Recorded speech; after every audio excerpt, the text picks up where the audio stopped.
We are about to move into the living room out of the bedroom. How exciting! Of course, they don't look very excited. But look how big they are. They're taking up half the whelping box now. Little chunky monkeys. This is your captain speaking. I hope you enjoy your flight on Laundry Basket Air.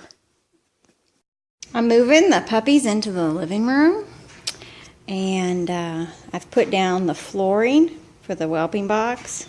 All it is a piece of plywood, and I've painted it to keep the urine from soaking into the wood.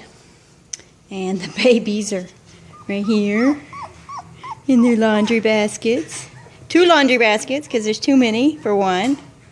And they're waiting patiently for me to, or impatiently, for me to get done. And I'm going to lay some towels down next as the absorption layer. Now the towels are down, and the next layer onto the whelping box will be the fleece layer, and that wicks the moisture away from the puppies and keeps where they lay fairly dry. Fleece layer is down, and I've wrapped it around kind of 3 of the sides and left this side free. I'm going to put the gate over here, and I don't want the X-Pin gate to scratch my floor, so I'm going to have it on where it opens up. I'm going to have fleece under it. This blanket is a real cheapy fleece blanket that I got at a resale shop for about $4 maybe.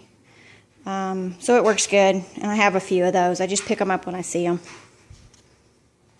I'm cutting loose the pig rail now on the pin part so I can move it easier, but also because the puppies are 3 weeks old and they don't need it. They're taller really than the pig rail, and so it's really getting in the way now.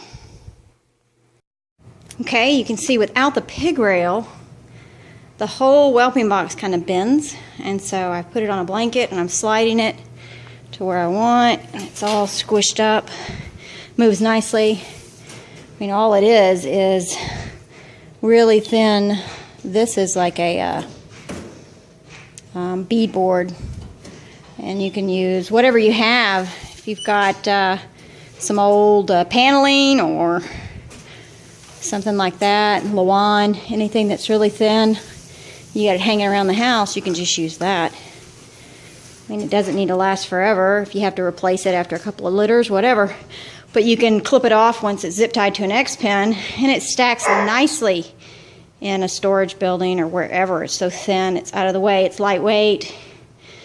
And most breeders have X-Pins anyway, so it's not like you would be purchasing much.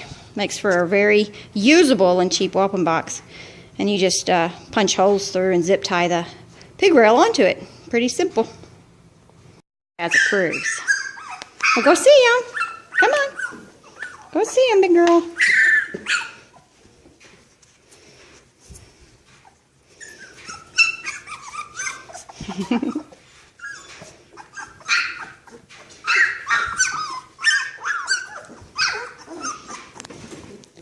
What a mass of babies. We're starving. Nobody feeds us.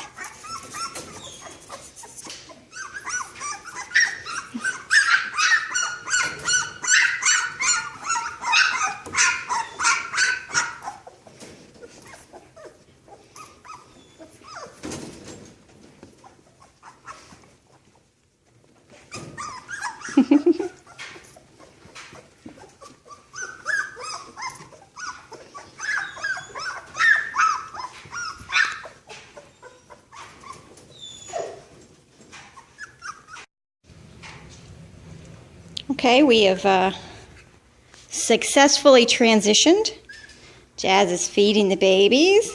Everybody's calmed down, liking the whole new area. We got some sleepyheads over there. We got some wobbling around. Let's see if any of them are walking. Look, we're walking. Just barely, but we're walking.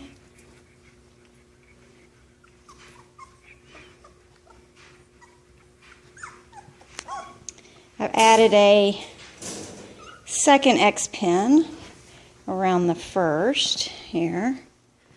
And this just provides a second area. So Jazz at night, because she's going to sleep in here, she's not going to appreciate that because she likes to be in our bedroom.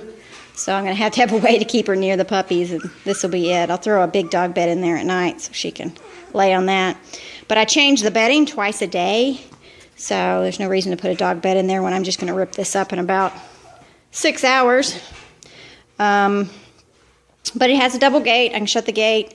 I can shut the gate when I let the puppies out because the back door is right here. And Lena and Micah are curious about them, and Jazz is pretty much okay with it, but she would rather them not stick their head inside the whelping area. So, anyway, this is it. I've got the laundry baskets right there because I use those when I change the bedding. I have to have some place to put the puppies that's safe and secure. And that's it.